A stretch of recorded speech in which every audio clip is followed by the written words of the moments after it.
This is Charter Local Edition. My name is Brad Pomerance. In the nation's capital, we are joined today by Schrader. He is a member of the United States Congress representing the state of Oregon, the beautiful state of Oregon.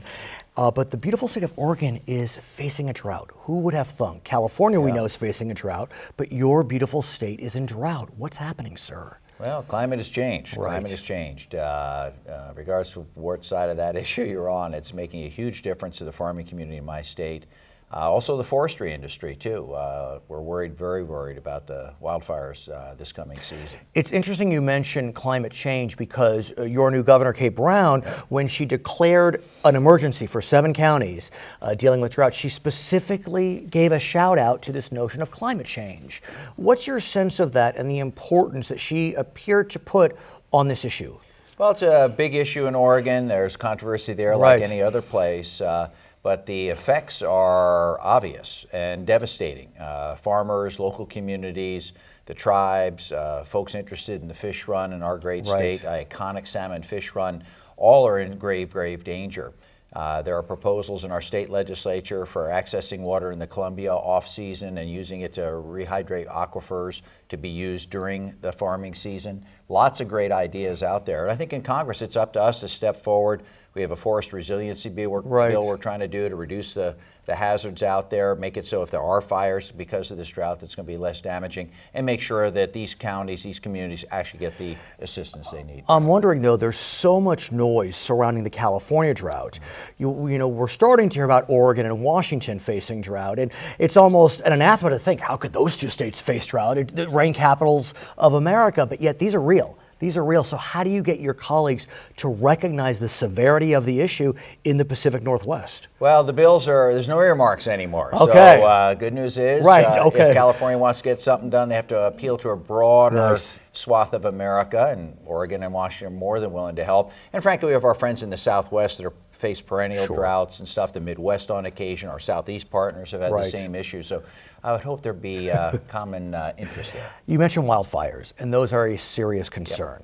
As the drought continues, the forest gets dry, the beetles come in, those diseased hazardous trees fuels build up. Right, and so what's happening on that front? Well, we're approaching it two-pronged way. I've got a bill I'm co-sponsoring with Mike Simpson in the House, Senator Wyden, Senator Crapo in the Senate. So bipartisan. Bipartisan bill to treat wildfire disasters the same as any other disaster. Believe it or not, Brad, they're not treated the same as floods or hurricanes or anything else. So we have to take the money out of the already depleted Forest Service budget, which is inappropriate.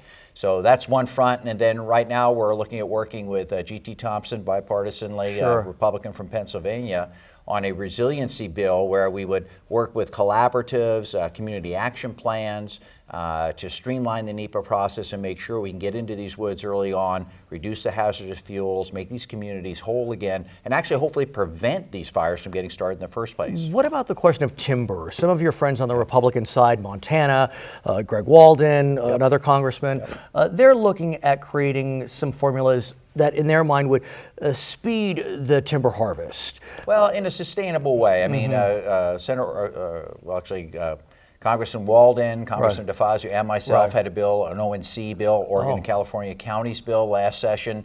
No one thought we could get it out of committee or the House. We passed it out of committee, out of the House, sent it to the Senate that actually increased the harvest, but in a sustainable way. We talked about ecological forestry, trying to do it in a smart way to empower the counties, as well as make sure, to this whole discussion on wildfire and drought, to make sure the forests are healthier and more resilient going forward. Not enough time for the Senate to fully consider it. Senator Wyden had a bill very similar. So the goal here is to put these things together. We're still looking at doing that in this Congress. I want to talk about another issue facing this Congress, a very important, contentious issue, and that focuses on trade and free trade.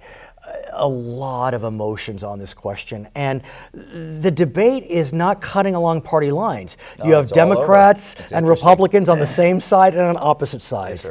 So let's talk most broadly about the notion of free trade and the notion that presidents should be given the authority to negotiate deals with other nations in such a way that when it comes back to America, it's an up or down vote. to avoid the need to renegotiate time and time again. What can you tell us about this question? That process has been around since Franklin Delano Roosevelt. Okay. So it's nothing new. Democrats and Republicans have acceded to this authority, realizing that amending these things after the fact and trying to renegotiate is fraught with failure. Right.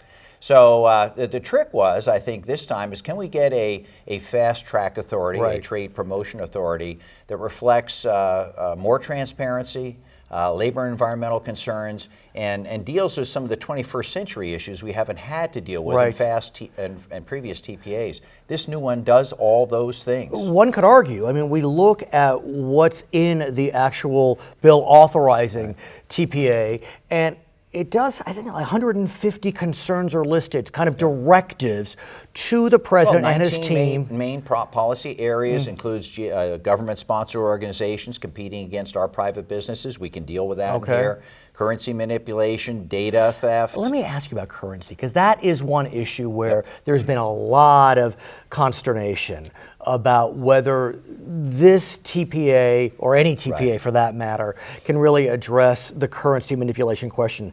You know, China obviously is the big culprit here. China, though, is not part of this specific TPP. So I'm wondering why we're even talking about currency manipulation if China's not even part of this. But hopefully this is a template to going forward. You authorize this fast track authority for a period of time, maybe 6 years. Pick your time frame. So while we're focused on the Trans-Pacific Partnership deal and the Europe deal, the TTIP deal, there may be an opportunity to have another. But we want to make sure that when the president is negotiating for us, Brad, that he knows what Congress, what the people want us to be having him talk about, what we need. One area that's also caused some concern deals with human rights. Yes, and if we look at the list of countries in the 12 countries as part of the TPP, I mean, some of them are our friends: Australia, New Zealand, Canada. We presume their human rights records are going to be fine.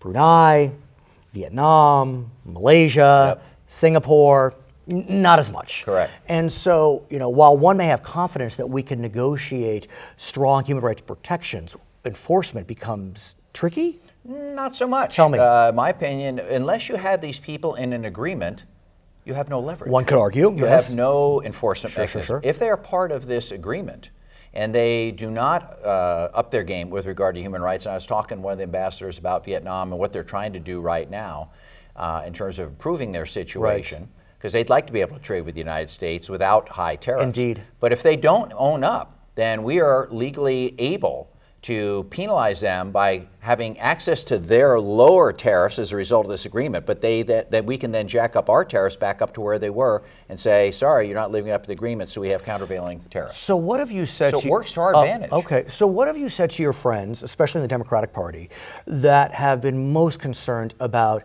what happened with NAFTA? They have a perception that NAFTA didn't live up to its billing.